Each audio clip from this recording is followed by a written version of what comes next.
Good afternoon and welcome everyone to the first Archive Online Academy event of this year.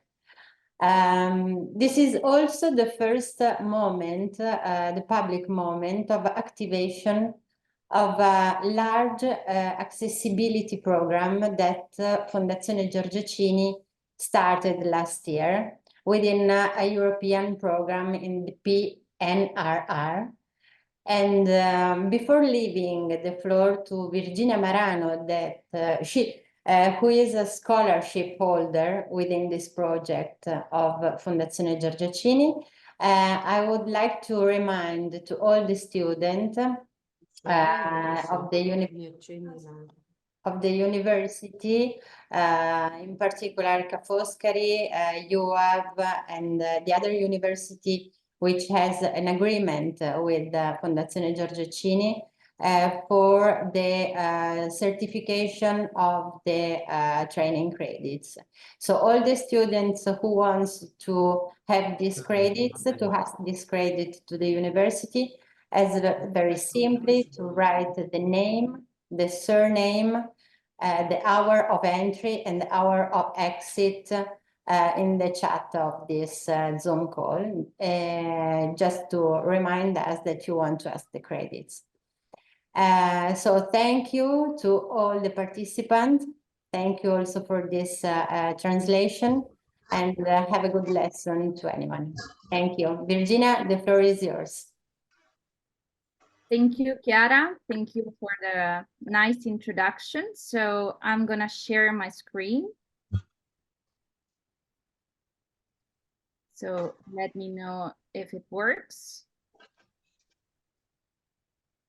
Okay, so good evening, everyone, again, and good morning for the people who are joining us from other time zones. My name is Virginia Marano, and I'm currently zooming in from Lugano, Switzerland. And as I introduce myself, let me give you a visual description. I have olive skin and black hair. I'm wearing black framed glasses and a black turtleneck sweater, together with intertwined snake's earrings. I hold a PhD in art history from the University of Zurich, where I'm also the co-founder, together with my colleagues and friends, Charlotte Matter and Laura Valterio, of the research project Rethinking Art History Through Disability, through which I've met some of the invited guests of today's event. And I'm currently working in Lugano as a curatorial assistant at MASI Lugano, and I'm a Fondazione Giorgio Cini Fellow in the European funded grant project for the removal of physical, cognitive, and sensory barriers in cultural sites. Unfortunately, today, one of our invited guests, Amanda Caccia, won't be able to join us. She extends her apologies for her absence, and we hope to have more opportunities to work together with her again soon. However, I'm very thrilled to announce that Saverio Cantoni, an artist based in Berlin, is joining us today as our fourth guest, alongside Nina Mühlemann, Kamran Behrouz, and Georgina Kleege. And together with us today in our virtual room, we have an American Sign Language interpretation service available. So I would like to thank and welcome our interpreters, Vern Williams and Rebecca Odzinski.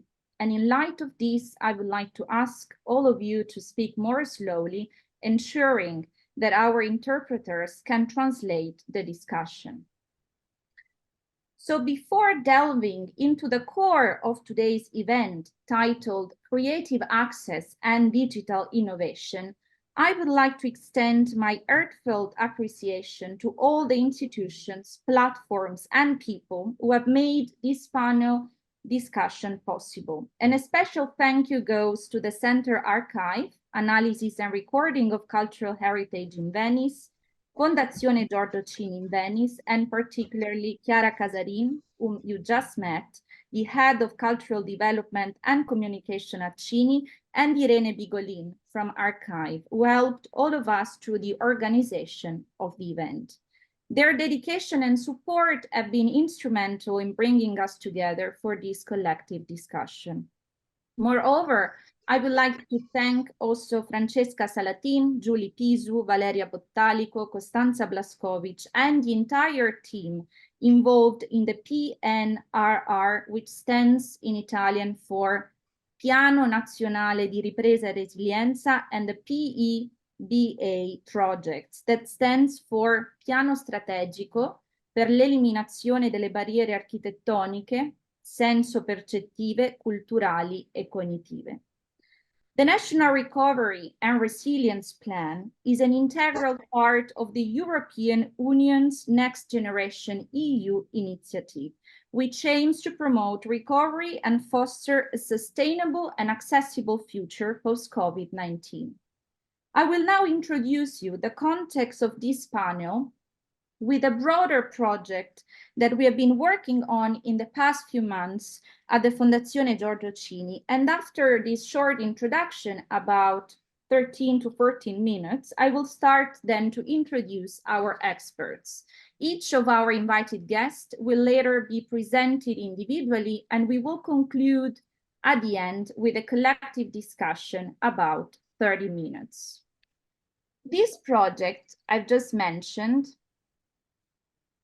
brought me this summer to the fascinating island of San Giorgio Maggiore in Venice, a place which is not just a geographical location facing San Marco, but a tapestry of history, culture, and green expanses in the heart of historic Venice. The project has been a collective of ideas and aspirations, bringing together fellows, researchers, disability activists, and students from the University of Architecture in San Marino, Ca' Foscari and UAV in Venice, and the University of Stuttgart in Germany. It was a testament to what collaborative spirit and shared vision can achieve, leading to transformative outcomes on multiple fronts.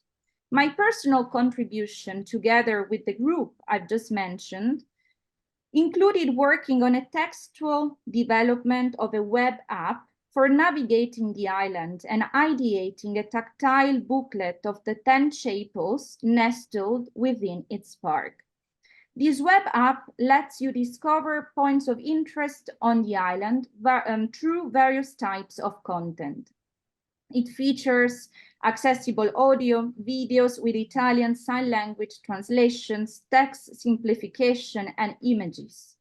And you will also find tactile maps and QR codes along your journey.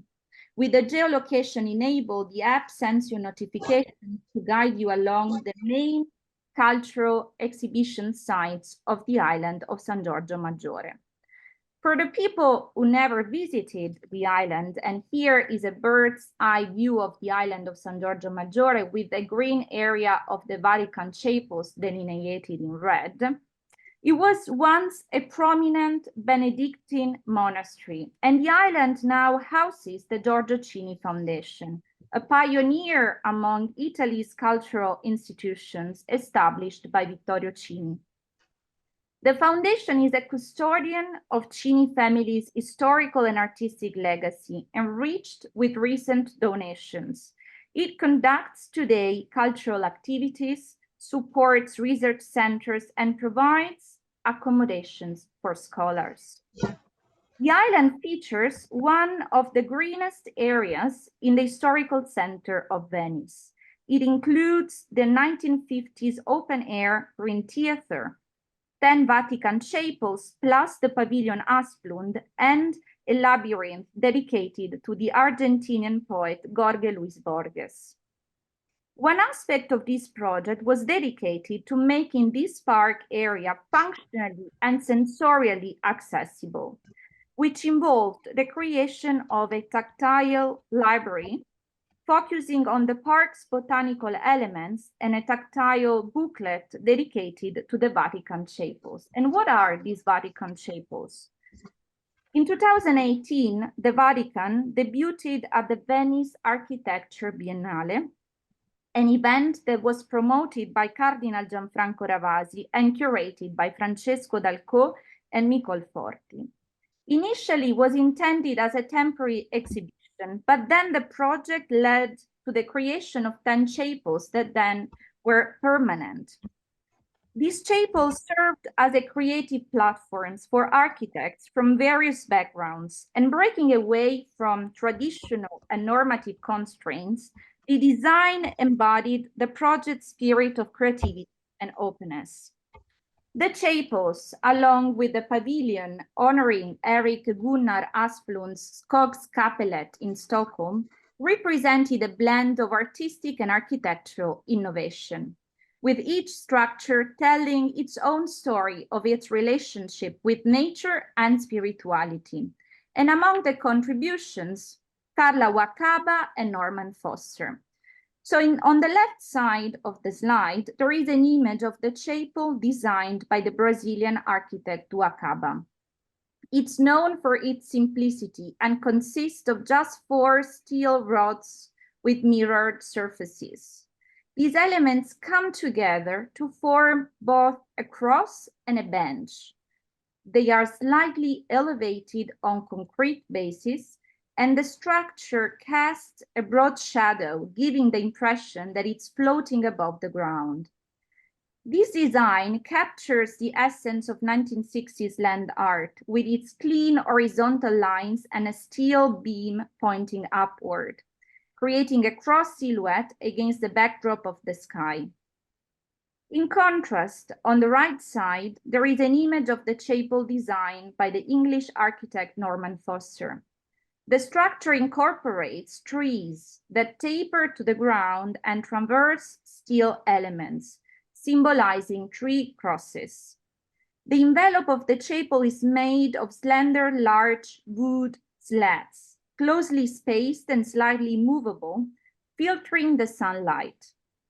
At the end of a path, there are benches for contemplation facing the sea. Additionally, there is a wooden triangular element that marks the conclusion of the path and symbolizes an altar reminiscent of the stern of a vessel. These are just 2 examples of the 10 diverse chapels that inhabit the park. And for each of them, we developed a tactile booklet that will soon be printing out, aiming to offer a diverse sensorial, 3-dimensional, and kinesthetic experience that allows for a thorough exploration of the architecture and textures within these structures, inviting you to touch, to feel, and to smell them. In connection to these reflections on access and the senses, we decided to host today's panel with 4 experts in the fields of accessibility and digital innovation to further explore practices that embody a creative access, so that access becomes a creative accommodation rather than a discourse on policy, echoing Amanda Caccia's latest publication, Curating Access, Disability, Art, Activism, and Creative Accommodation. And I'm quoting her words. Access is a topic for creative and intellectual consideration in artistic and curatorial practice, moving well past the checklist for meeting the needs of disabled audiences in the museums. Oftentimes, exhibitions tag on access once the artworks has already been executed and is ready to be installed in the museum or in the gallery. This taped-on approach is otherwise known as disability accommodation, which is an old-fashioned and reductive phrase that comes off as patronizing. Ironically, a disability accommodation is meant to be a convenient and short-term arrangement, although it has historically been anything but convenient, and being short-term implies a lack of commitment. For museums, galleries, and curators, a disability accommodation is therefore compliance, and a minimum one at that. But what if the artists were to ponder access as an integral and critical part of their artwork? Can access be creative and experimental? And furthermore, can the curator also fold access into their practice while working collaboratively with artists, considering as a theoretical and practical generative force that seeks to make an exhibition more engaging for a wider diversity of audiences, end quote.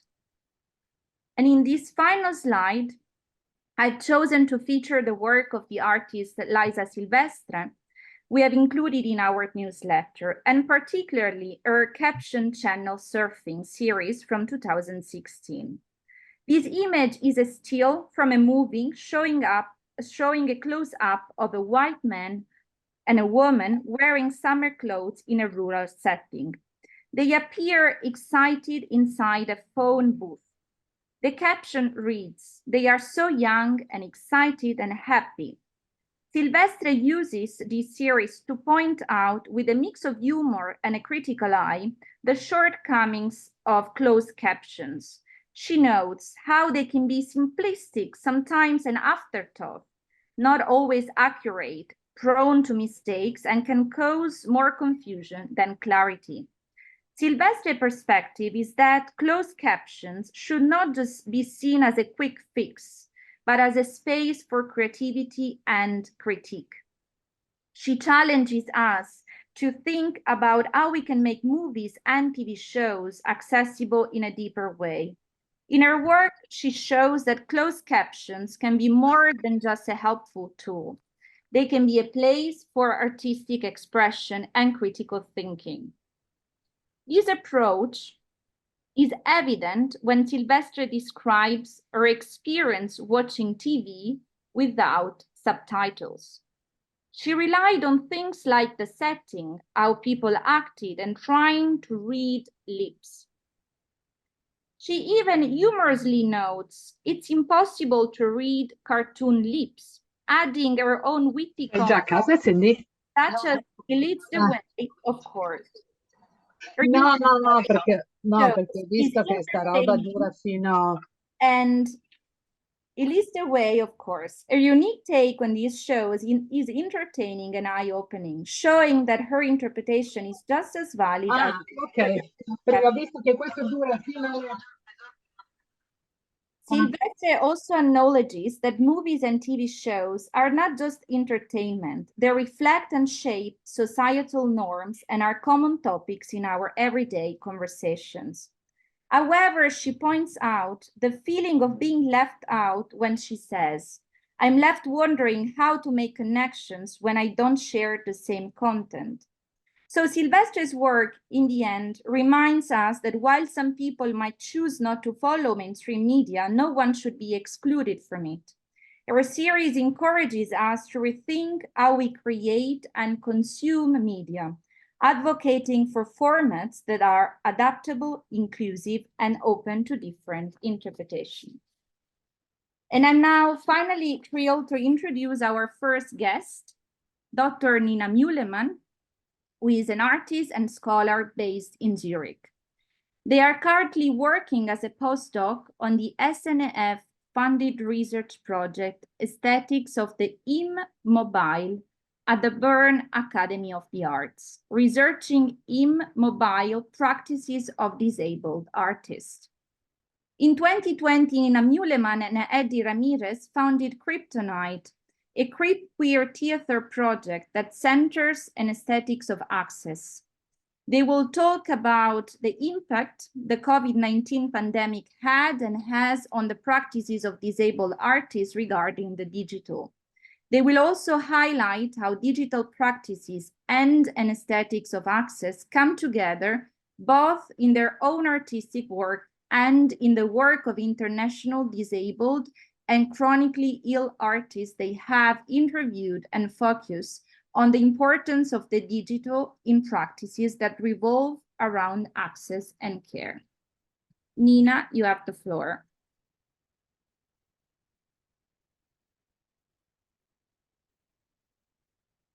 Thank you so much, Virginia, for this introduction. I will try to share my screen.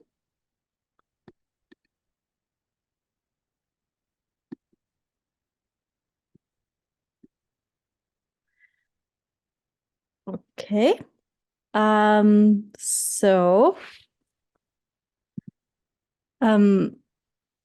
Thanks everyone for coming to this talk. I'm very excited. I will start with a brief self-description of myself.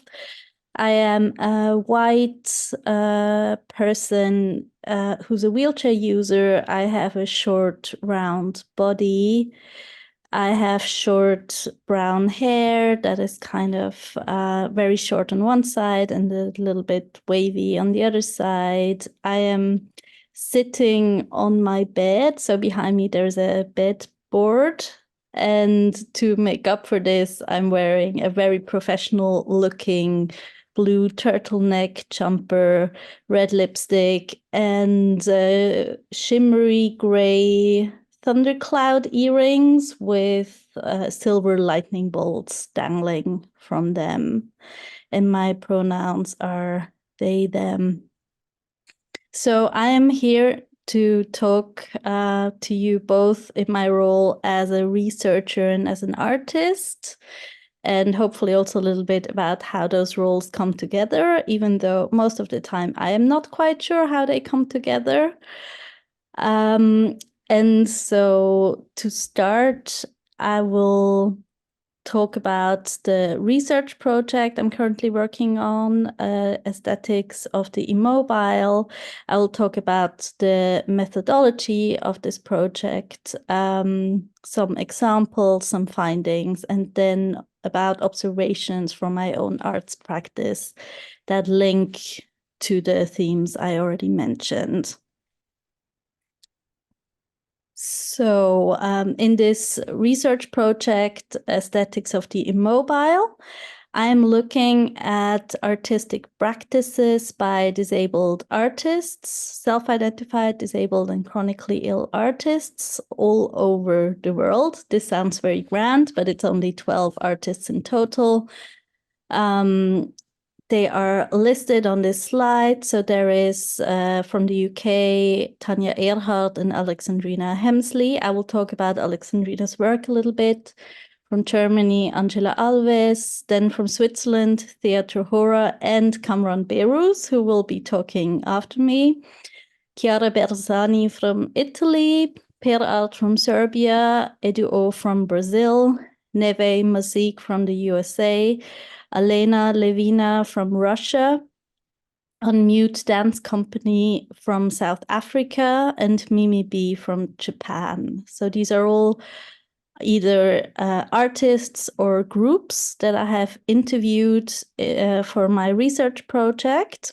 And I have selected those because they have all an arts practice that to me is interesting regarding mobility. So this could mean a variety of things. One of the artists, for example, if she can't travel, Angela Alves, she will send her bed on tour. Some of the artists have a very strong digital practice, like, for example, Neve Mazik, who used to be a member of Sins Invalid, who have done streaming their work for a really long time. Some of them have a very strong local practice, work a lot with local communities like Chiara Bersani or Unmute in South Africa. And some of them also face a lot of barriers to their mobility, be that through physical environments or symptoms or also censorship, like Elena Levina, a queer disabled artist from Russia.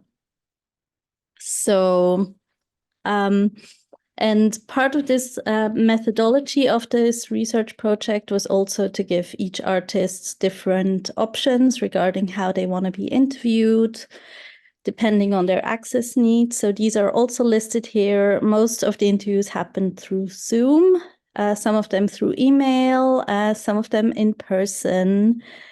And it was very important to me to give a variety of options to each artist.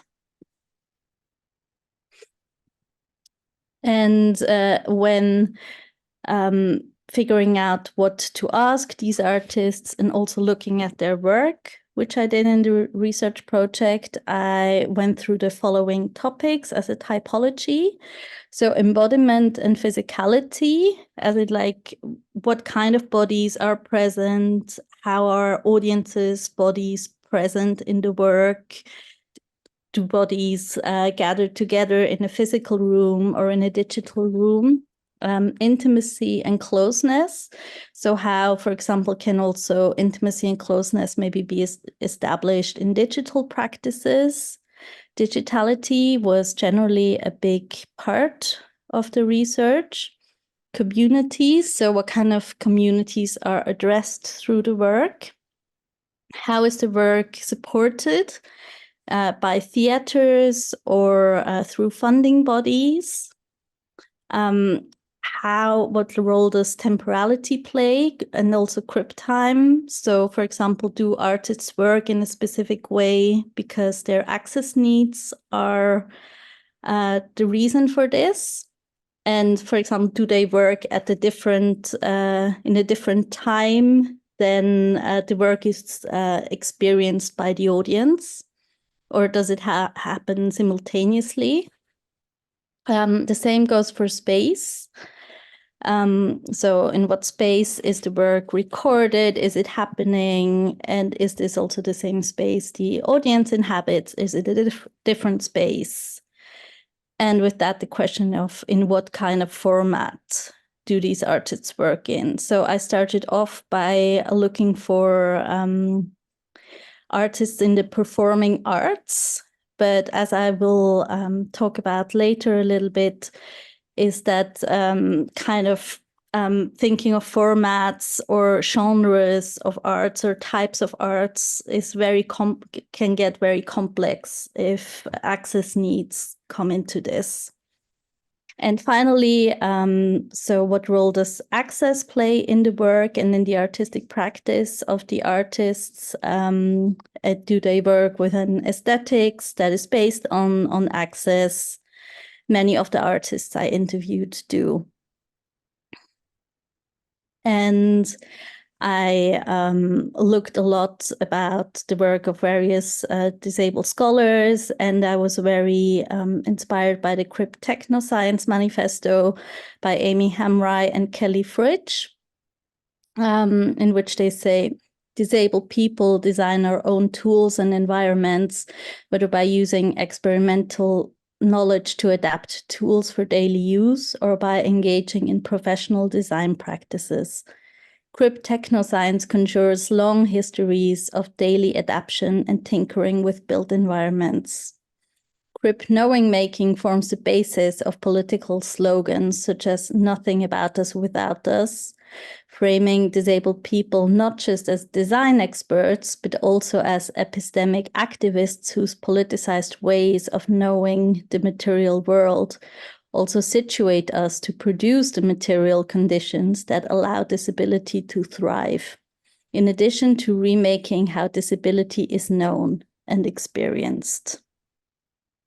And I would argue that all the artists that I interviewed, as well as myself in my own arts practice, engage in some form of Crip knowing making, whether they call it that themselves or not. So now I'm going to give a brief example. So one of the artists I interviewed is British artist Alexandrina Hemsley. The image description of this is from Alexandrina's website and reads as follows. Image of Maelstrom Under Glass, a work from 2020. A light-skinned Black person, Alexandrina, with a loose curl afro, lies naked on their side in a fetal position. They are lying on a printed floor of green, blue, and gold agate slices. They are turned away from us, revealing their back. Their body is wrapped in a cocoon of gray tulle fabric. Light is shining through onto the floor. So Alexandrina is an artist who in some ways is very exemplary for the types of artists I looked at, in that they started off in the performing arts as a trained choreographer and dancer, and then gradually moved more into film, publications, Zoom gatherings, and work like that. And this had to do with their access needs, which changed and which allowed less and less for work that demanded for Alexandrina to be physically co-present with their audience. And what was noticeable to them was that this movement into work that is not or less dependent on physical co-presence brought up hierarchies that cultural institutions have, but also that Alexandrina themselves as an artist had. That life work with physical co-presence is better and more marketable. So the pandemic really challenged this hierarchy because physical co-presence became a threat and opened the door for other types of work. So even though Alexandrina had made other film work before the pandemic out of an access need as well as creative impulses, they describe how the pandemic created a willingness by institutions to engage and audiences to engage with that work in places where it was not possible before, even though they also described a rush that they felt from certain institutions to get back to normality, in quotes. And so Alexandrina said the following in the interview about their arts practice. My practice can't be solid. My practice has to keep shifting forms and mediums and kind of out of necessity. And doing my own work and dismantling my own hierarchies around, no, it has to be live performance on stage. So what I found very interesting is that for quite a lot of the artists, they weren't very easily to label into being in the performing arts or being in films, and their practices shifted around according to their access needs.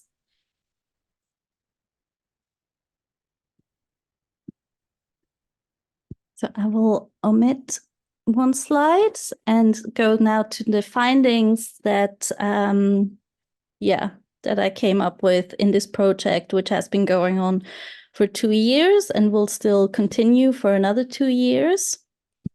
So the first finding, which I think to any disabled artist, it was not really a big surprise, is that access and needs and also how they are met have a huge impact aesthetically on the work of each artist. So also in terms of like what kind of access do institutions provide? Are institutions accessible to the artists? Can they work there? If not, artists will work from home. How is the funding situations? All of these, apart from specific kind of access that were very specific to certain types of disability. So what this means is that also how that the cultural sector and the funding landscape really shapes what kind of art is produced. And this is especially true for disabled artists. Then I looked at what the digital meant for these artists. So for some of the artists, it was very clear that something that is called the digital gap is present, which means that disabled people often really do not have the same access to technology as non-disabled people do. They do not have easy access to the knowledge that is needed to access technology. And also sometimes technology simply is not accessible for many disabled people. And this was very present with a lot of the artists I interviewed. But then also for some of the artists interviewed, the digital actually made their arts practice possible. So both was true. Then the next finding, which I think Alexandrina's example illustrates perfectly, was that cultural institutions are not necessarily open towards other formats, and hierarchies are present. And these hierarchies really rate live physical co-presence very highly, and really question whether theater that doesn't rely on physical co-presence even still is theater. And this also kind of was obvious in the way a lot of theaters rushed to work in the same way they did before the outbreak of the pandemic, as soon as there were less cases of COVID. The next finding, which I already talked about, was that different art forms, for example, theater, dance, film, animation, fine arts, blur into each other because they really depend on what the artist can do at this specific moment in time, and might change. And the last finding, which I think is kind of the biggest one, is that half of the artists I interviewed mentioned that they could work better during lockdown, because this kind of closed the gap a little bit that was normally felt between disabled artists and non-disabled artists. So a lot of the things that created barriers for artists or issues for them were less present, or were equally present for artists disabled and non-disabled alike during the lockdown.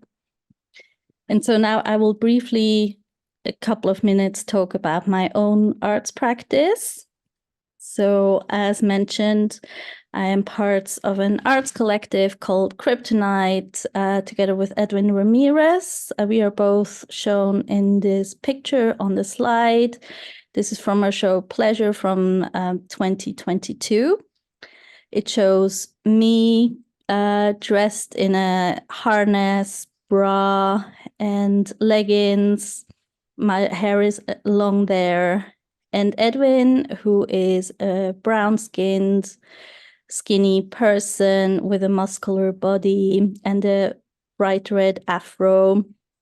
And we are gathered on a round bed. Our wheelchairs are in the background, and we're doing a choreography. Edwin is wearing a purple silky fur stole and knee warmers. And behind us is a projection of what we're doing from above. So one of the things that we found in our arts practice is that we really needed to do a lot of our work lying down. And this posed an issue for the visibility of the work with the audience. So we had two shows where we had a camera filming from above and then this being projected in the background. So we are there doubly. And this is one of several shows that we have streamed, which was also a big part of our practice. And there also we experienced, for example, some reluctance of theaters to do that. It's very expensive to stream, and quite often we had to finance this ourselves. It's also technologically quite difficult. For example, it requires that we have 4 different audio audio ways. So we have audio description in the room, no audio description in the room, and then we have audio description on Zoom and no audio description on Zoom.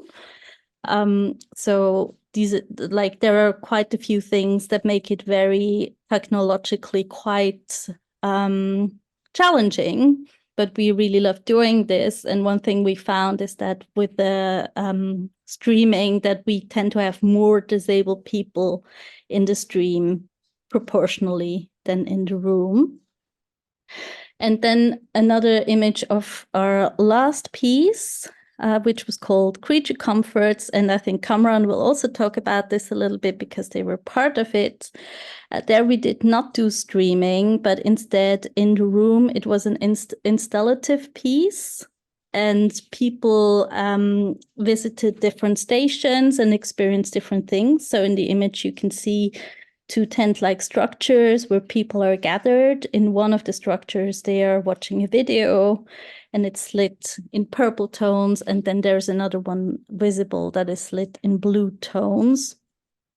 And there, what we did is that we had audiences fill in a test in advance to gather their wants, desires, access preferences, access needs, and then designed individual pathways for them, which was quite challenging also technologically, but was really interesting to work with access in this way.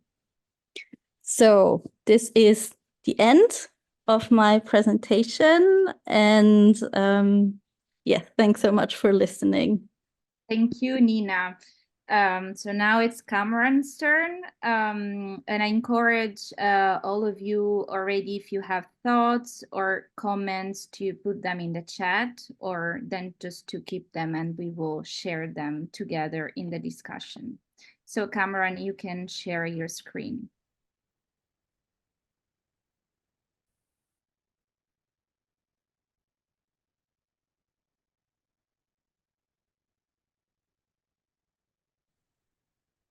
Can you hear me well? Yes. Okay, great. So first of all, thank you for having me. It's actually a very ideal situation to speak after Nina, because it makes lots of sense as we know each other and we also work together. Yes, I don't want to in fluid self, I'm trying not to really use theoretical ideas or like showing what I've done as an artist to showcase the art, but rather I try to weave my practice and research to my situated knowledge as a neurodivergent queer person who lives for almost 13 years in exile.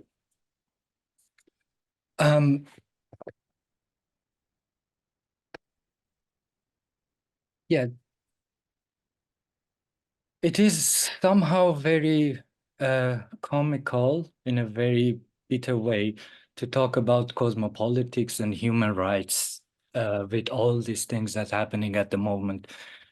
All around the world, people who are displaced on a daily basis in Afghanistan, people literally dying at the same time now, right now in Gaza, or like literally every day 3% being executed in Iran, while all the discussions around it is being like swept under the rug. But anyway, with all that in mind, my PhD research titled Cosmopolitics of a Body is I can say it's a kind of investigation into queer experiences and navigating the borders of the body in vehicular language as well as legal language of biopolitics and border policies. Where do I exist in this language? How can I address the problem? How performativity of displaced body transform in this process? The image description of this slide is a lot of Afghan people who are fleeing after the exchange of power to Taliban. They are fleeing in a Air Force airplane, and for me, this image like tattooed in my brain because it's like 1 second to another, you are literally displaced. So I guess that can really show what I mean by this. But my focus in this research are the bodies that inherited backpacks that they are not necessarily choose to carry. Queer, trans, non-binary bodies who are stuck in the middle of Kafka's language of necropolitics and border. My PhD consisted of several virtual motion capture performances that one way or another are connected. The notion of digital body was not at all part of my PhD plan 5 years ago, but many things, including expansion of my body, as well as lack of resources and border policies, brought me to the realm of avatars to exist beyond my so-called limitations. In this slide, there are several, 3, 4, 5, 6 images, still images of a video called Gosh Caviar that I made in 2021. The images there are 2 avatars of mermaids, one's based on my face and the other one is based on the face of Legion 7, who's a musician, and we work together in other projects and in this project as well. The images, there is a map of Switzerland also, and the sturgeon fish, which is the mother of caviar. And on the map of Switzerland, St. Moritz is being marked as the center of caviar. And on the right side, there is a very elegant can of caviar presenting on a pillow with the arm of Switzerland. And there is also a zoom into one of these caviar eggs, that there is a little human-like baby exist in it.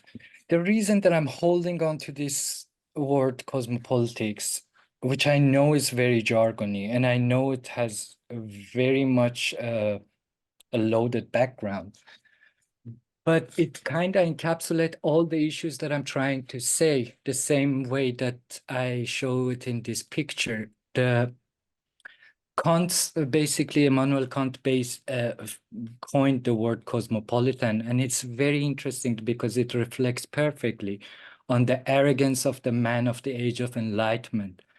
The way, for instance, Derrida recontextualized the word to bring the right of the writers in International Parliament of the Writers as cities of asylum within the context of his political philosophy and the democracy.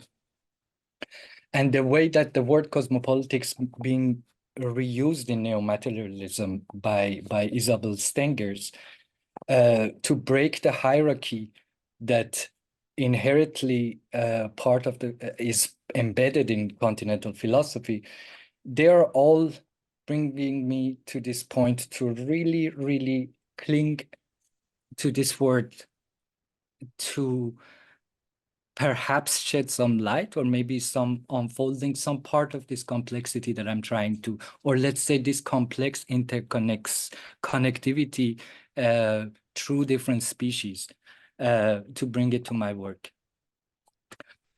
Yeah, as I said, like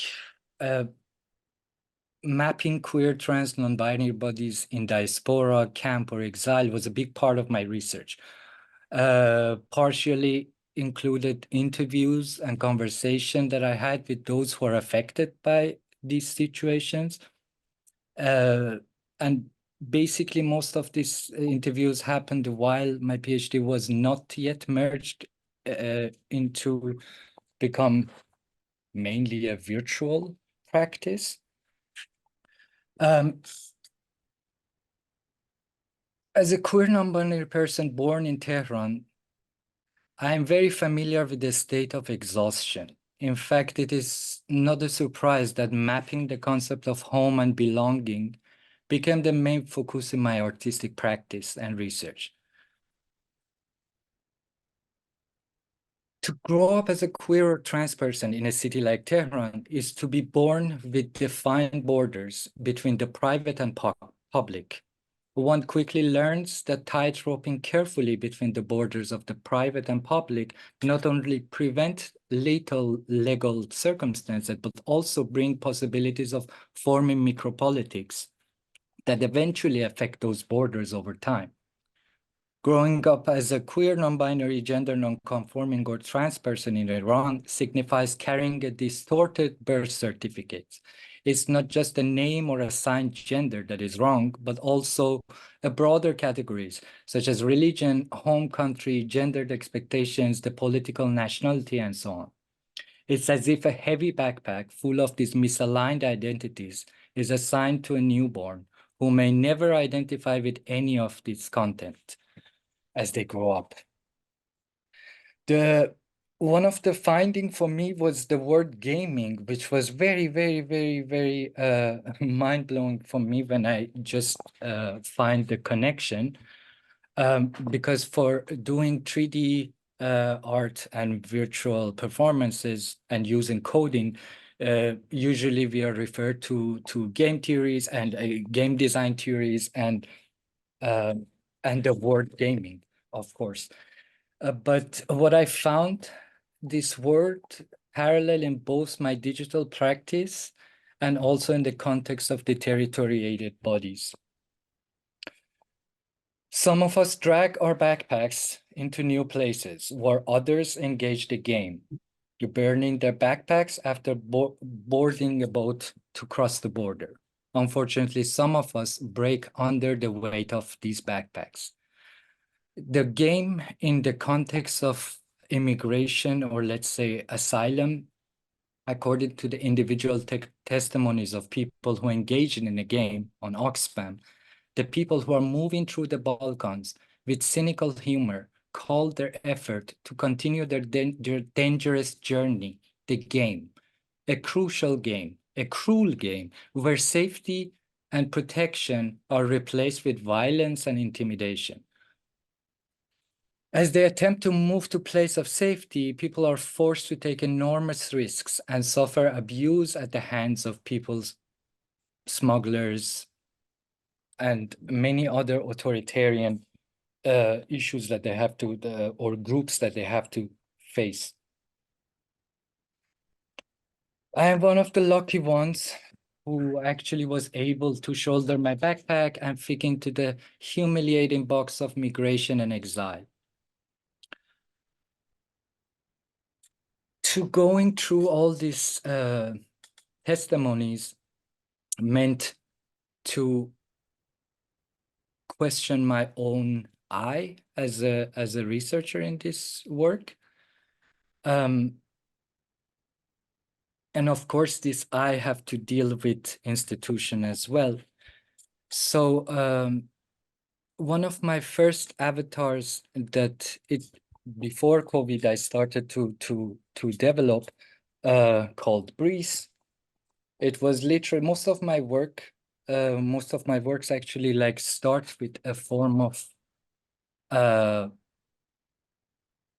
self-discovery and maybe like therapeutical tool. And Breeze was also like in the first glance was just a reminder to remember to breathe when you're having panic attack, because usually you forget to breathe and the panic attack keeps going. I use this character of the Breeze to interview people to analyze the language of violence in the context of homophobia, transphobia, but also to break the barrier of border and just like having a talk in somewhere else without being physically present. The character basically came out of my own face, so it was the first digital being of me, I can say. Yeah, but I really have to mention that all this process of digital came from the fact that I had no support or help or let's say resources during my PhD in Zurich University of Arts. to the point that I started to question, what does it mean to do art as a neurodivergent person in an institution that really is not built to accommodate you, an institution that they just want you as a person to be part of this performative diversity and theatrical diversity that nowadays we see everywhere happening. I am happy that it still exists on a performative level, but well, we have to acknowledge the performativity of all the diversity discussions that happens at least in an institution like Zurich University of Arts. In this slide, there is two avatars on the right side. One is based on the face of Putin, and the other one is a kind of corporate a vampire. And on the left side, there is the image of Breeze, my avatar.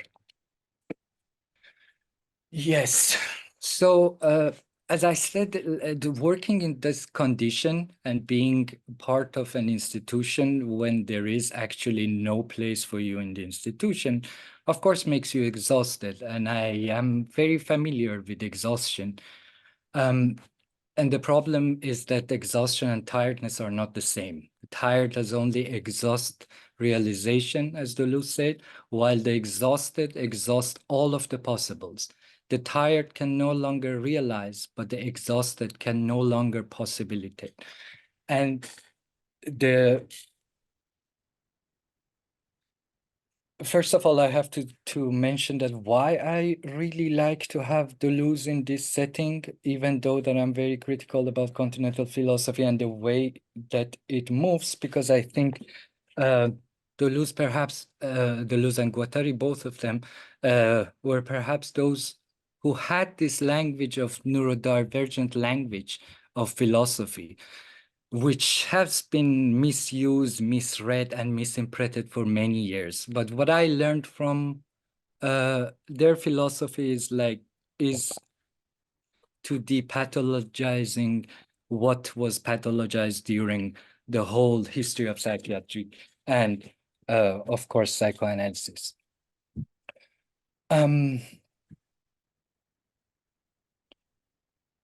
Yep. Yes, now we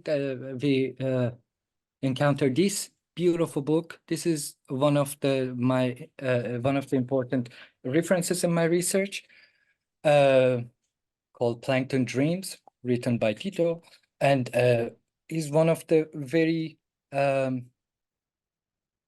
let's say few nonverbal writers who had the possibility to publish their book only because of the way that the accessibility of the situation of writing for them that they provided by their either professors or a very caring mother that they have.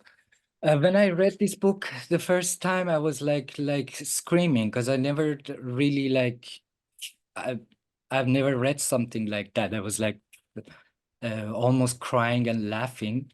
His witty journey into the mind of an individual on the autism spectrum made me feel as if I was reading my inner dialogues that I have never dared nor had the tools to articulate them. The beauty of him unmasking and the way that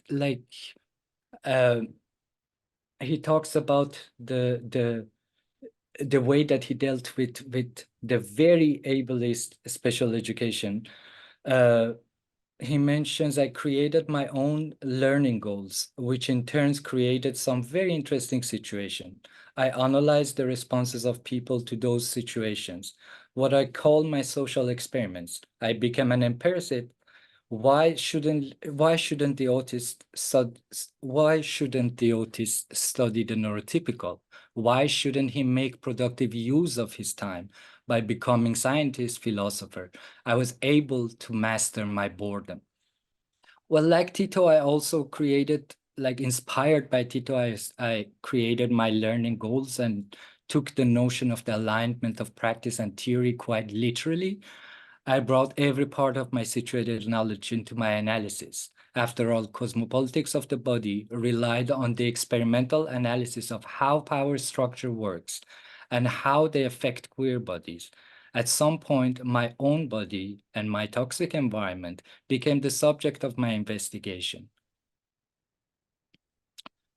My academic years in Zurich were filled with perplexing questions. What are the costs of fitting into a group? Why did she tolerate the misogynistic remarks from that professor?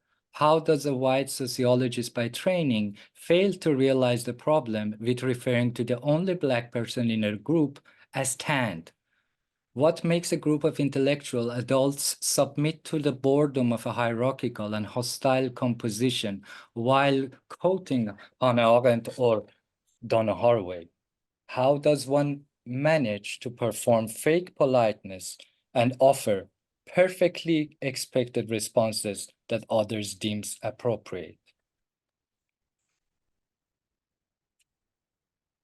All my school years, including the academic phase, felt as if everyone around me had already attended an informative workshop on how human relations and fake politeness work. I, on the other hand, seems to have overslept and missed this vital workshop.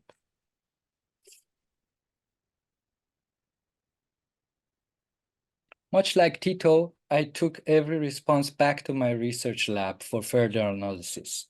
The problematic responses that I got in the school, along with remarks from the traditional psychotherapists from his generation, were loaded with outdated assumptions and a stereotype about autism and the way that it looks like.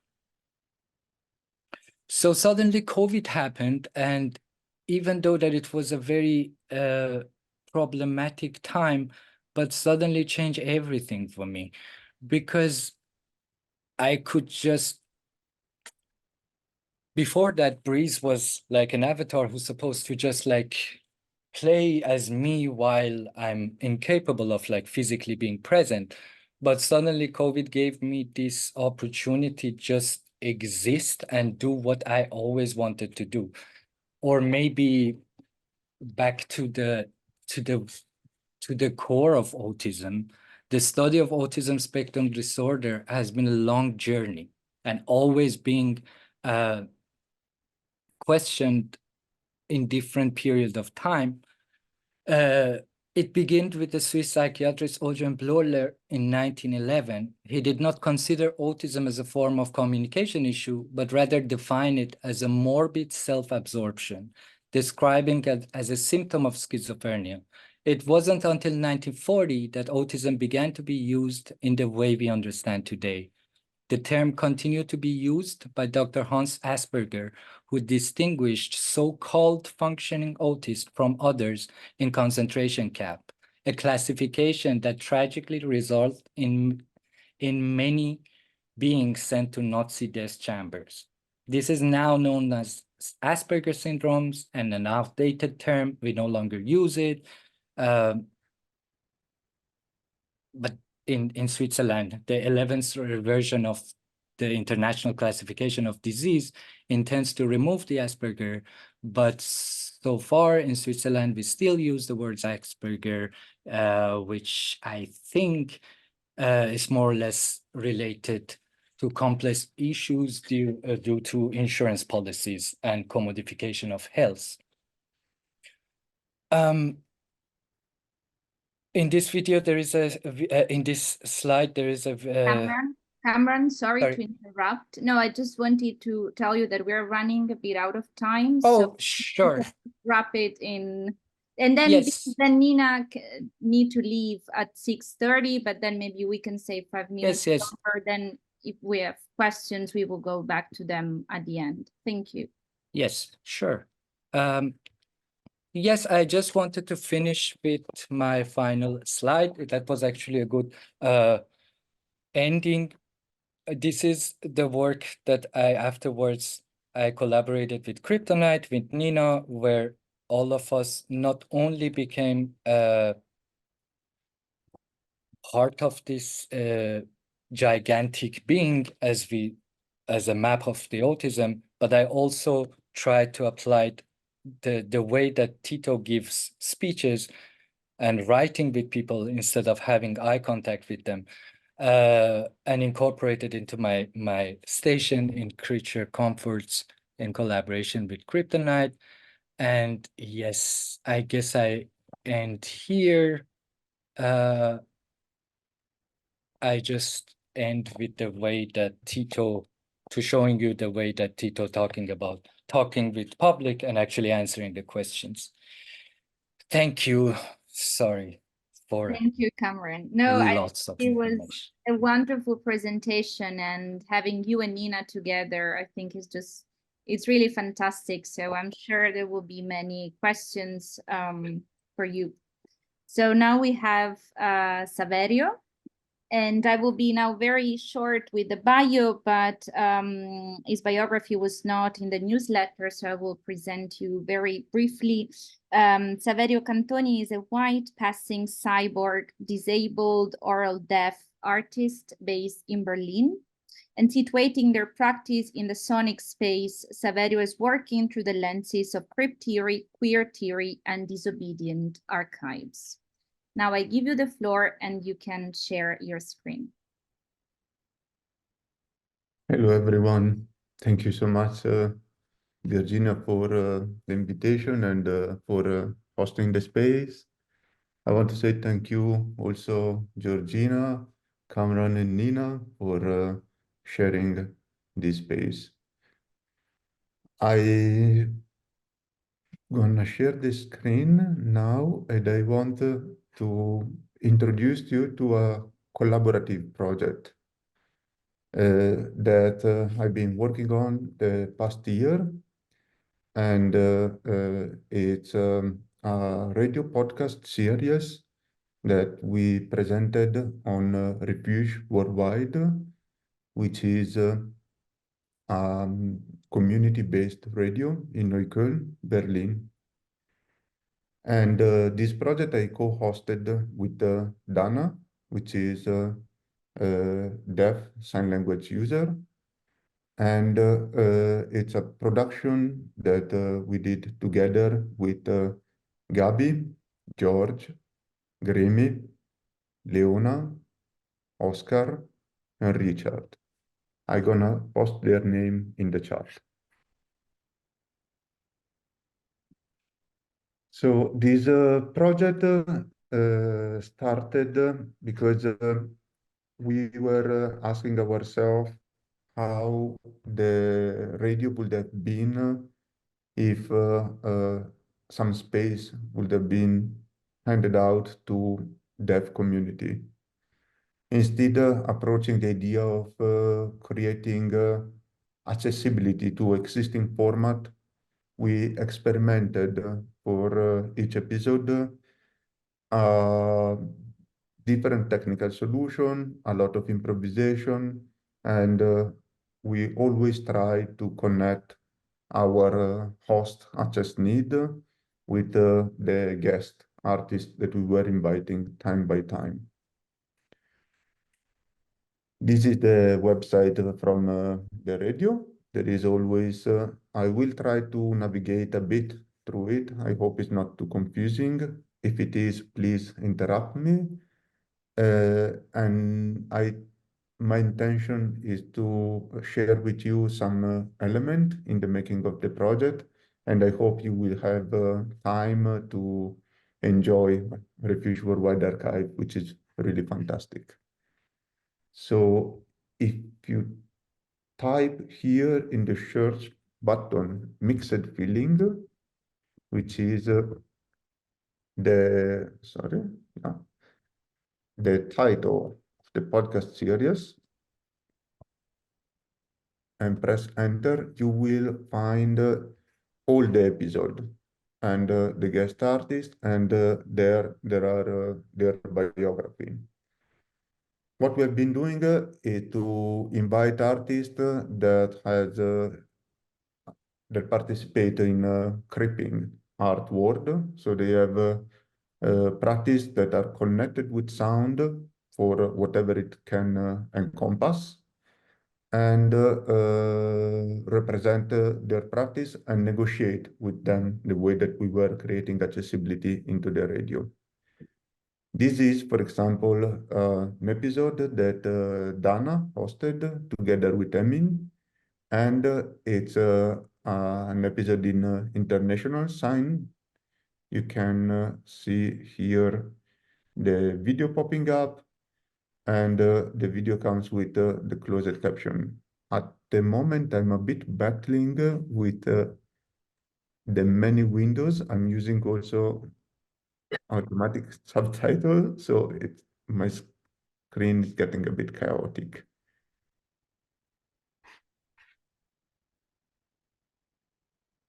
I want to show you another episode, which is in DGS.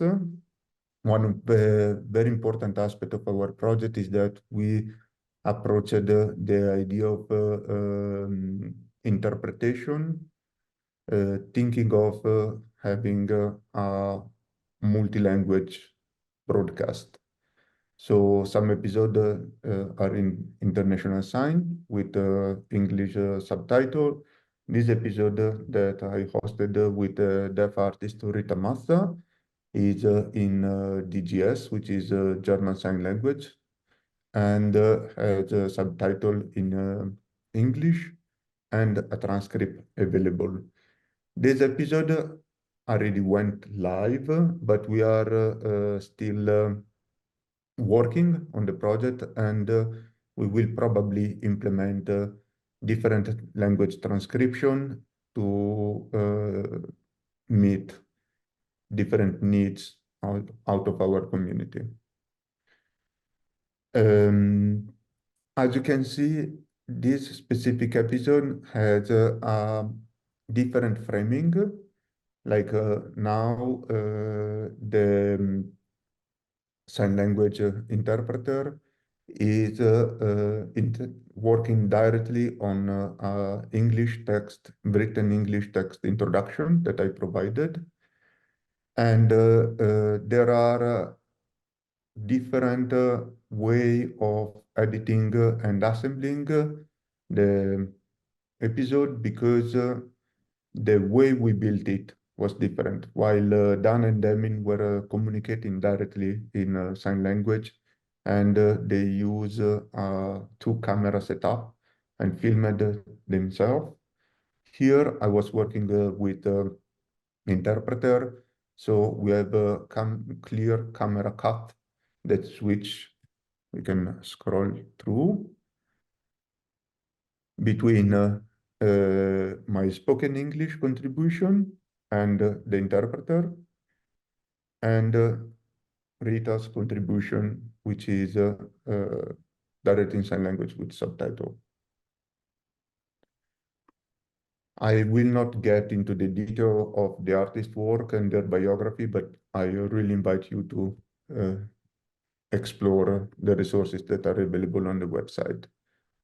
For each episode, there is always a transcript, which is on a platform which is mostly screen reader accessible.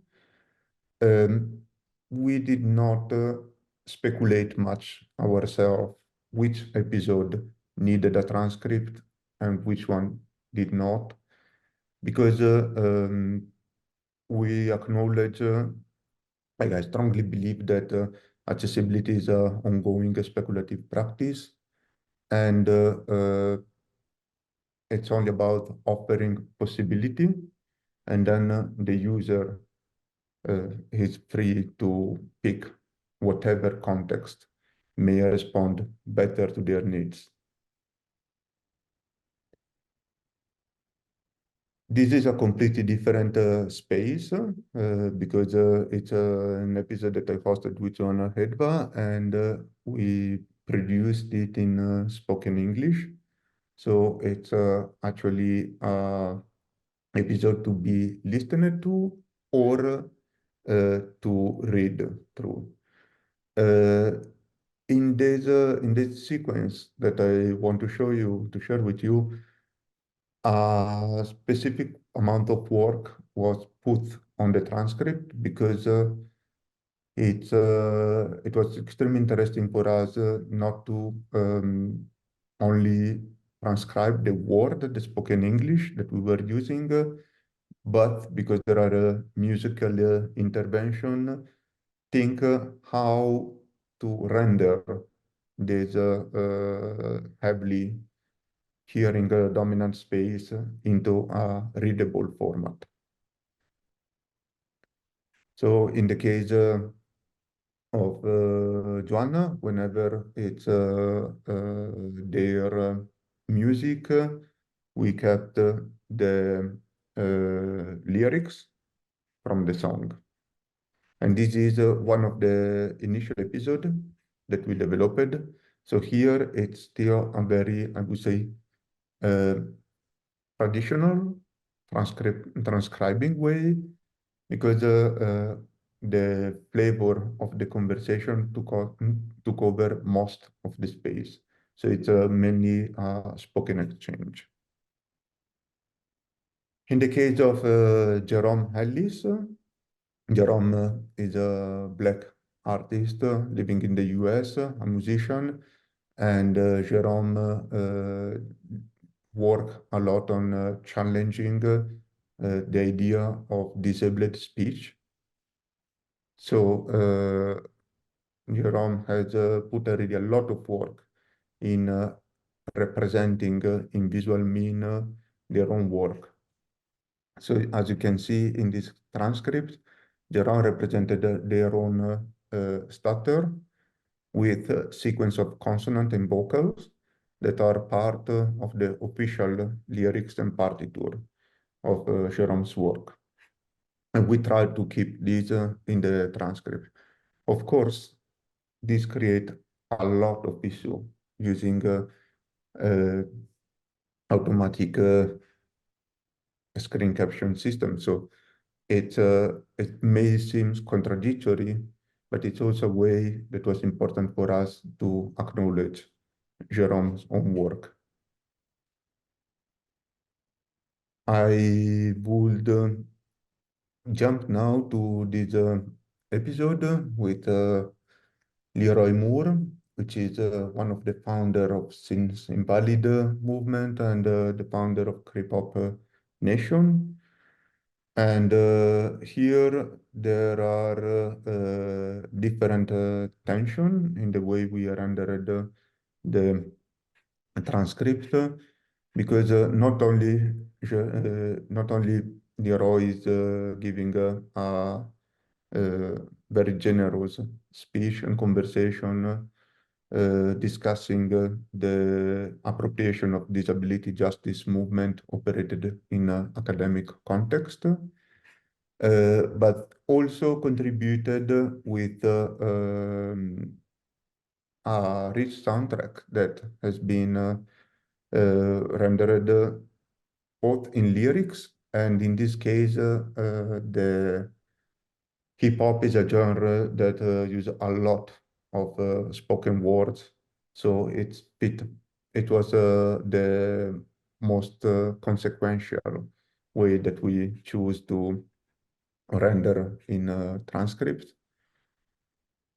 But when you will compare the different versions that we created, you will see that there are also a lot of qualitative description of what the sound may generate in the listener experience and what emotional connection, what empathy it can create. I don't have a good overview of the time. I think we are coming close to the end, and I prefer to allow more space for your question. So I think I will stop here the screen sharing and give it back. Thank you, Saverio. Yeah. Thank you. Thank you. And now it's Georgina Kleege's time. Georgina is a blind writer and disability studies scholar who recently retired from the University of California, Berkeley, and now lives in New York City. Recent books include Sight Unseen, Blind Rage, Letters to Helen Keller, and More Than Meets the Eye, What Blindness Brings to Art. Thank you, Georgina. Thank you, Virginia. I do not have slides to share, so I will just be a face on your screen. And I'll describe myself for anyone who cares. I am a middle-aged white woman, blind woman with chin-length white hair, and today I'm wearing a black top. I want to thank Virginia and her colleagues for hosting this event, and I'd also like to thank my co-presenters, Saverio, Kamran, and Nina, for very thought-provoking presentations that are making me rethink what I was going to say today, but I'll try to stay on topic. If I was going to give a title to my presentation today, I would call it "What's Wrong with Touch Tours?" And that sentence in English could have two possible interpretations. So it could be from the perspective of a blind person who has taken advantage of museum touch tours for blind and visually impaired people, who is critical of the standard practice. So I would be saying, what's wrong with touch tours? But also the flip side of that is to say, what's wrong with touch tours, as in, why not touch tours? Is this an opportunity, an untapped opportunity that could benefit the culture at large? Since the shadow of the pandemic, I think, has been hovering above all these presentations, I'll frame what I have to say through a pandemic story. Back in 2019, an editor, Mark Smith, who edits the Journal of Visual Culture, an academic journal many of you may be familiar with, contacted me. I had written for him before, and he said, "What are you working on these days? Do you want to write something for us?" And at the time, I had published my book, More Than Meets the Eye, and I had written a little bit about touch access to the visual arts in that book, but there was more I had to say, and there were other projects I'd been engaged with that I hadn't recorded in that book. So I said, yes, I propose this as something I would write for him. And I started working on it, and then 2020 happened, worldwide pandemic lockdowns, and I became distracted from that work. Time passed. At some point, maybe at the end of 2020 or early 2021, Mark Smith contacted me again. And we had one of those email exchanges that I think many people had coming out of lockdown to say, how are you? How did you survive? Did you experience losses, etc.? But also, as an editor of a journal, he was inquiring to find out what the status of this article I had promised to write for him. And I had kind of forgotten that I'd worked on it at all. And so I looked through my notes, and I thought that maybe at best I might have some notes or an outline. But in fact, I had written quite a bit. And I had described a number of different projects, and all that the article really needed was a conclusion. And so I felt sort of excited because the work was almost done. But then I had a feeling of despair, really, because it was at a moment in the cultural sector where museums were beginning to open up again. There was a great questioning about how could could museums be as they had been before? What needed to change? What would be available? And I was wondering specifically, will touch for blind people or for anybody be available in art museums? That anxiety about touch was still very prevalent. Would this be an opportunity that was a thing of the past? And so rather than giving into despair, I decided that I should conclude my article then with advocating for touch access, not just for blind people, but for everybody. Because, as I said, touch is something that cannot be done on a screen. And this goes to the topic of presence and virtual presence versus three-dimensional presence, that is to say, in space, in time, which has come up in other presentations here. Now, my advocacy for touch access for everyone, I think, has not gotten me very far. And if there are any conservators listening in, other museum professionals, si vogliono appigliare, capito? I think they're, Penso, I'm hearing somebody's voice. Yeah, sorry, Irene, can you mute the people who are speaking? Sure. Thank you. Thank you. It's a distraction to me. So if there are any conservators in the room, I know that the thought of many people touching artwork is terrifying. So I don't think that's going to happen. But what I have come up with instead are a couple of interventions which I hope to pursue. And that is that I have invented for myself the title of touch docent, D-O-C-E-N-T, meaning touch guide. As someone who has had the experience of touching art over many years, has thought about it, has systematized it, has come up with techniques for touching art, I offer my services to arts institutions to experience works of sculpture, and then to use whatever skills I have as a writer to translate those experiences into words, to communicate to people who do not have the privilege of touching the artwork. And this includes people who are not blind, but also people who may be at a distance and therefore can't be in presence with the artwork.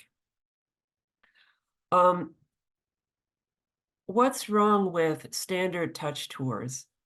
Okay, now I'm acting as critic of the standard practice, which has been in existence. Touch tours for blind people have been on offer by arts institutions since the 19th century.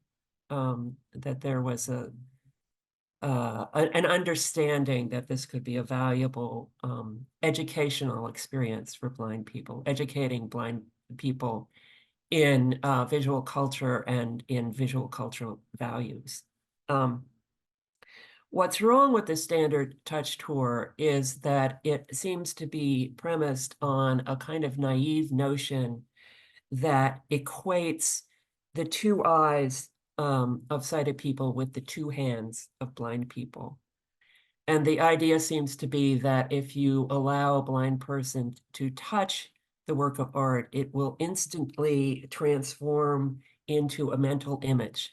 And so they will then be able to understand what the artwork looks like. I dispute that notion from my experience of touching art, that typically the experience of touching art has very little to do with discerning what the work of art might look like. It has much more to do with the materiality, the artist's manipulation of materials, form, density, weight, sonority, and so forth.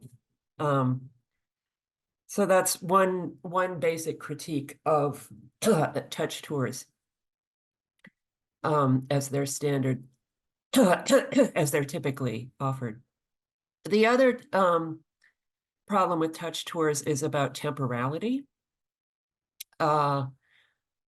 Theoretically, a person could look at a work of art, a sighted person could look at a work of art and take it in at a glance, or at least there's that notion. But touch takes time. It's sequential. It requires experimentation, playfulness, movement.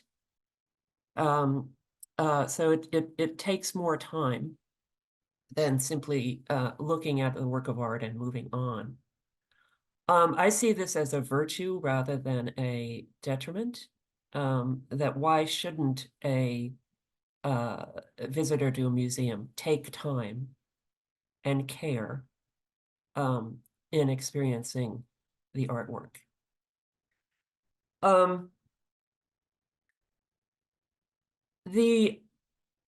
I'm revising my presentation as I go because I'm so fascinated by what my co-presenters have said. The other thing that I think my work in this field has made me very mindful of is about hierarchies in museums.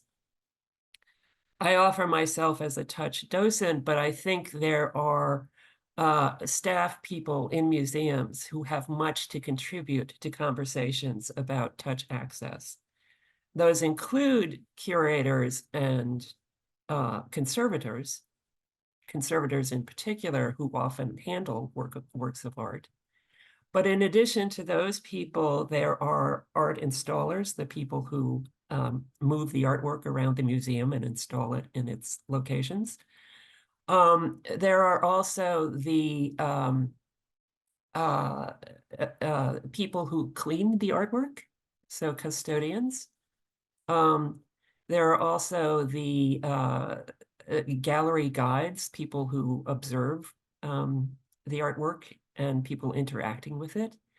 And I think these are staff people who are not often heard of in conversations, and that in bringing touch to the fore, this can elevate some voices of people in museums, in institutions, in traditional hierarchies who have not been heard from before. I'll say maybe a little bit about digital touch access. When I use the word digital, I'm thinking of digits. I'm holding up my hands, my fingers, my digits, in addition to digital as in computer technology. I've been thinking about and sort of been in conversation with different people about how to transmit, how to convey touch experiences to people who are not present. One approach is, of course, through writing, and I've done that, for instance, at a project at the Metropolitan Museum in New York, where they asked me to touch a neoclassical sculpture called Nydia, N-Y-D-I-A, the blind flower girl of Pompeii, and then write a text describing my experience. But I've also been in negotiation with a museum about adding tactile description to their standard audio tour, their own platform that provides audio description and curatorial information to visitors who download an app to the phone. So why not have some tactile description included with verbal visual description? And then finally, I was in conversation with a colleague. This may or may not come to pass because the colleague has now taken on a different full-time position and may not have time to do this. But she and I had been on touch tours together. She's also blind.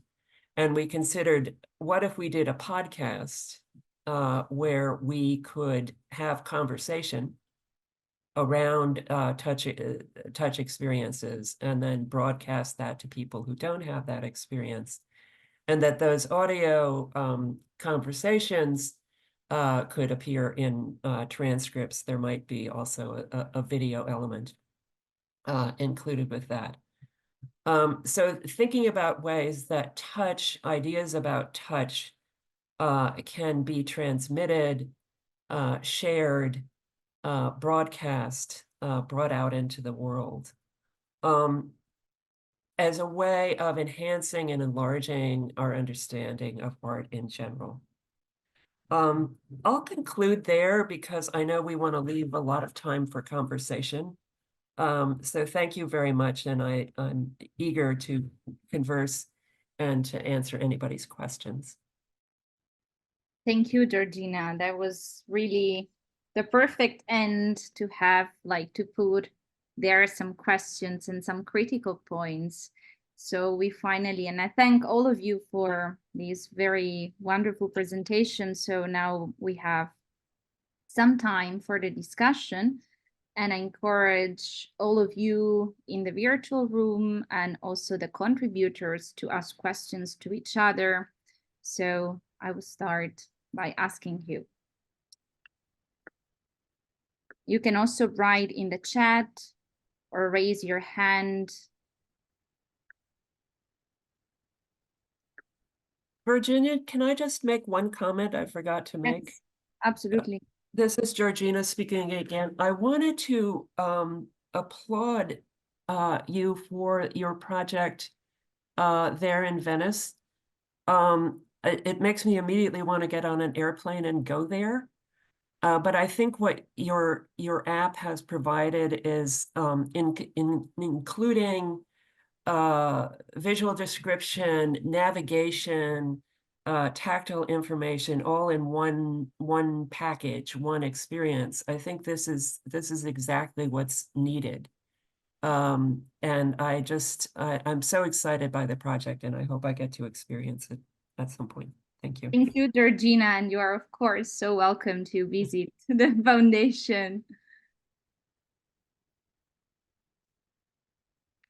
So is there any question? I also encourage the students. There is so much material in these presentations, but maybe I start asking and to break the ice. I think there were so many important keywords in your presentations, and I will start by addressing access and institutions and temporality, crib time.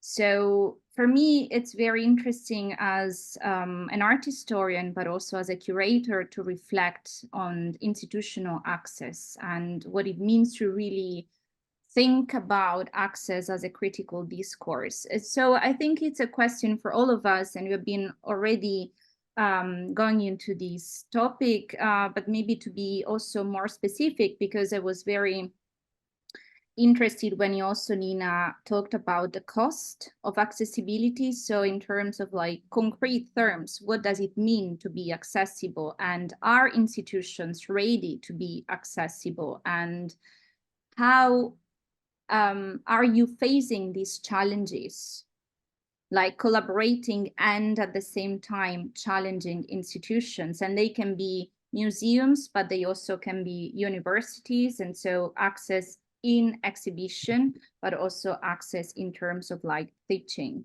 So I think it's a kind of open questions, but I would be thrilled to hear maybe like a concrete example or like a feeling that you have, how institutions are responding like now in this time.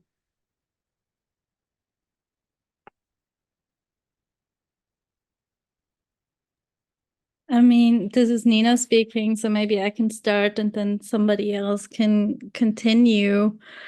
I think like the biggest shift for me would have to be that institutions really start framing access as part of the artwork and not as something separate. At least in Switzerland, this is never really the case, because it really also can shape the art, the access, can really shape the art. And one thing that I saw so I'm from the performing arts, but in the visual arts, the thing that I saw that was really interesting was in an exhibition in Berlin about queering the gripping the queer, it was called. And there was artwork that was audio description of the pieces, and not of all the pieces, but of some of the pieces. And it was done by the blind artist Emilia Cavallo, and it was shaped as artwork and as part of the institution, and I think of the exhibition. And I think this is really the kind of shift I would love to see more, and that would open up so much also creatively for everyone. Yeah, Saverio. Thank you.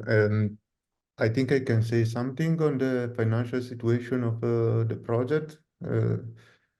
And I also wanted to apologize because I missed to give a visual description of myself. I was very confused because I'm not used to use Zoom without seeing any of you.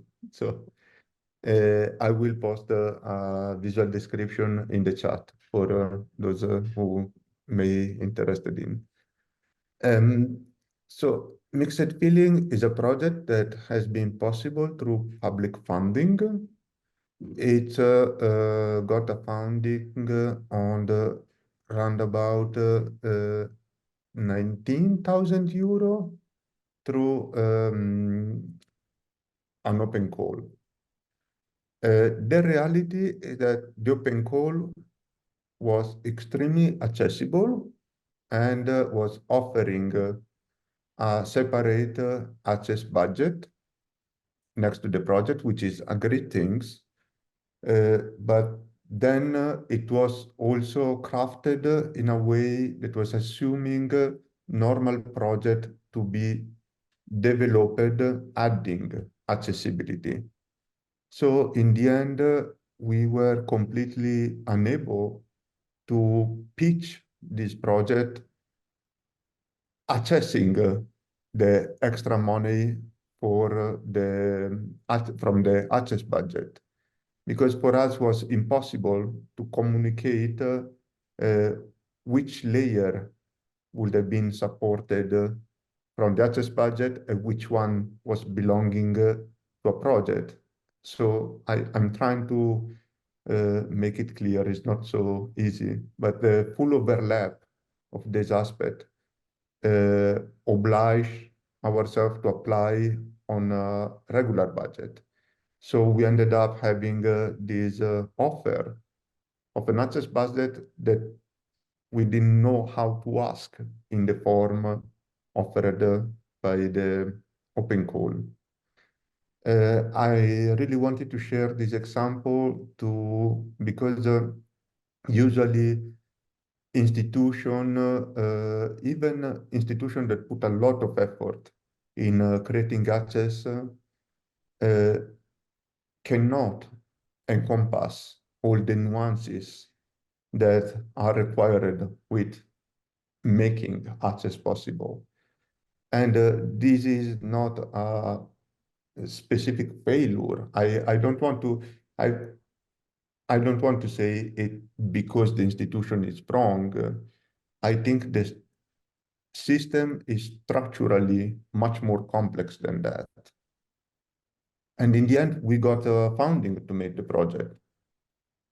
So how can we say it has been a negative experience for us because we did not manage to have access budget money? This is, of course, a limit case. Usually things greatly benefit from separate access budget money.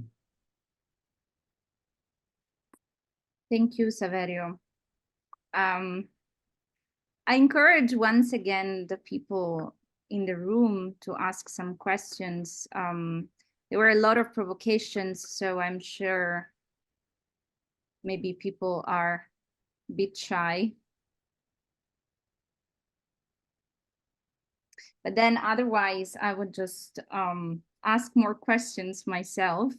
I have like a kind of a critical question as well for Georgina, and it's also like a curiosity because nowadays, especially in research, we're using AI a lot, and it has an impact on our methodology. So for me and for also my research project, this reflection of methodology is always like the core, like on the methodological reflection. And I'm asking myself, what do you think about, like, for instance, the descriptions or the information that we get from AI? Can we define them accessible or not? And what do you think about this new methodological kind of framework? I know it's a very like large and open question, but maybe just take it as a provocation to, I would be curious to hear your comments.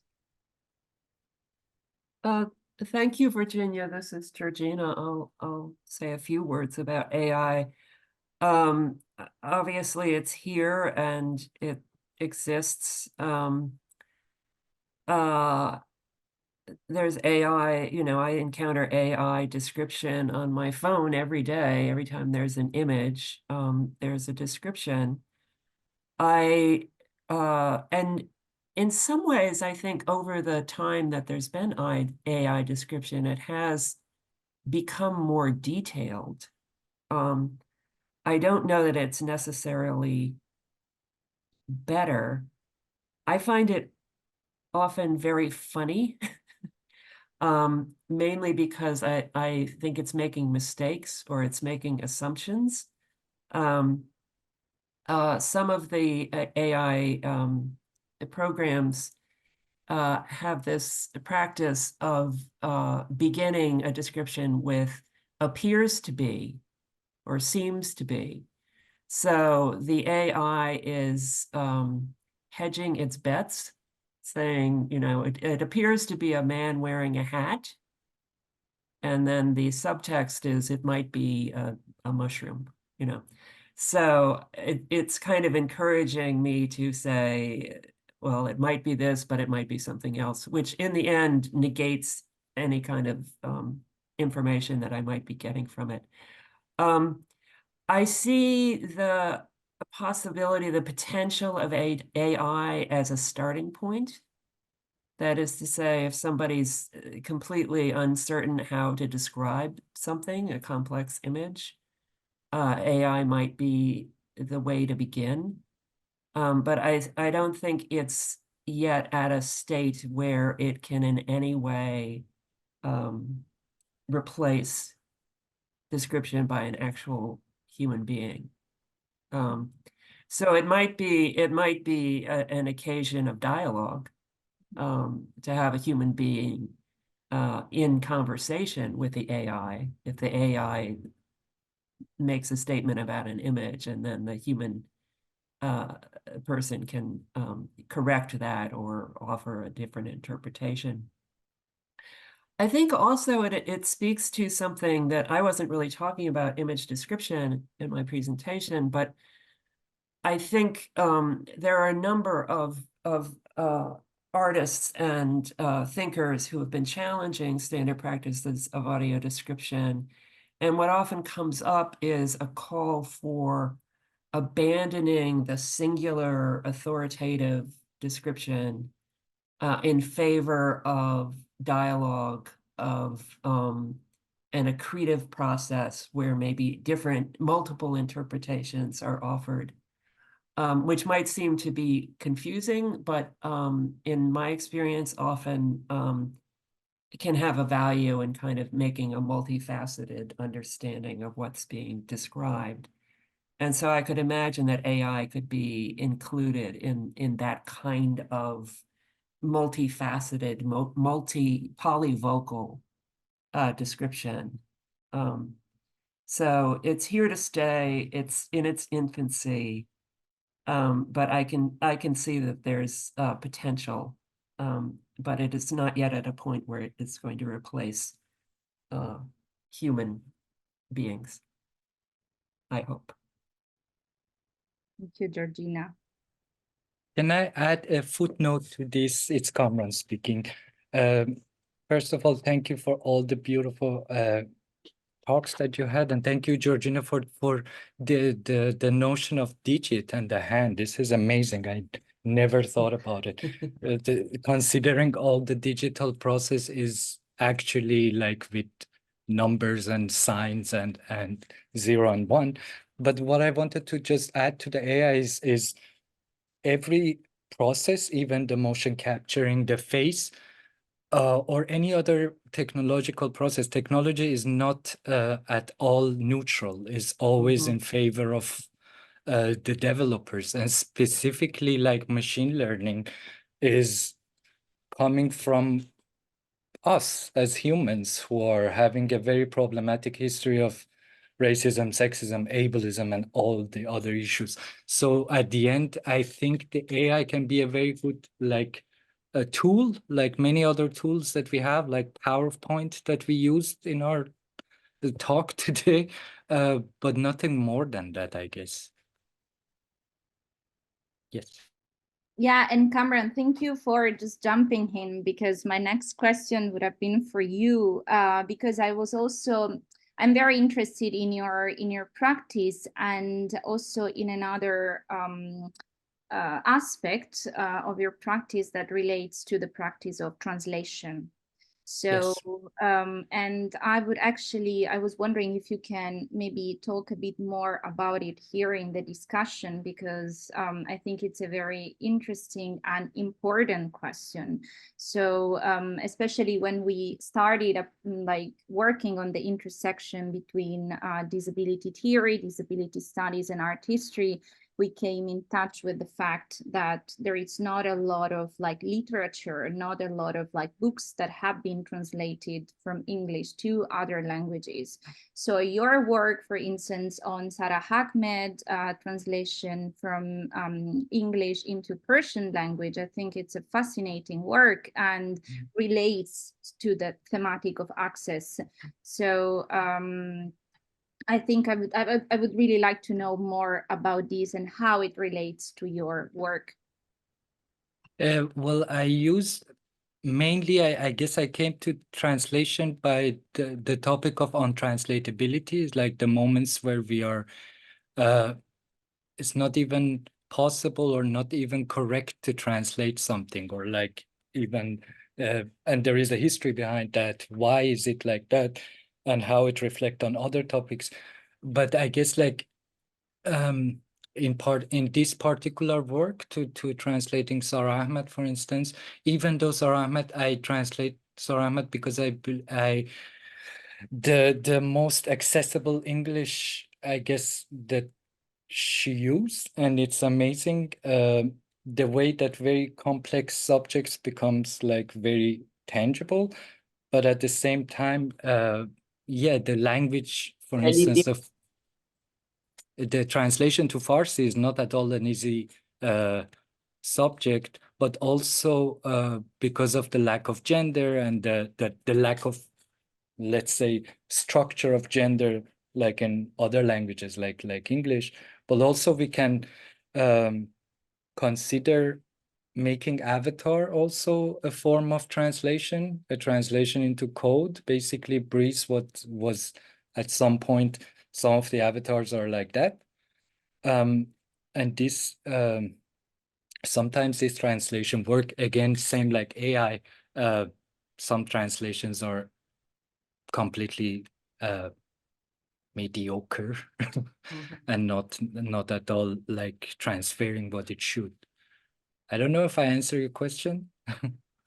Yeah, no, I think it's because my question was precisely related to the fact that your practice is a way of like translating. So when it comes to Yes. when it comes to text, so I think it's a fascinating process, and I was also very interested in your thoughts about your work entering institutional spaces and specifically like Zurich spaces and universities. And I think there is still so much to do, but from what we have been saying today, I think there is hope. Yes, well, I hope there is hope. But one of the very interesting thing in terms of translation that I learned through through working with Kryptonite was like the art of, let's say, audio description. Because as a visual artist, I usually work with images, and yet for to this form of translating image back to words, or at the same time ASL as we have now, is very fascinating for me, and perhaps I will try to include it into my work more than before.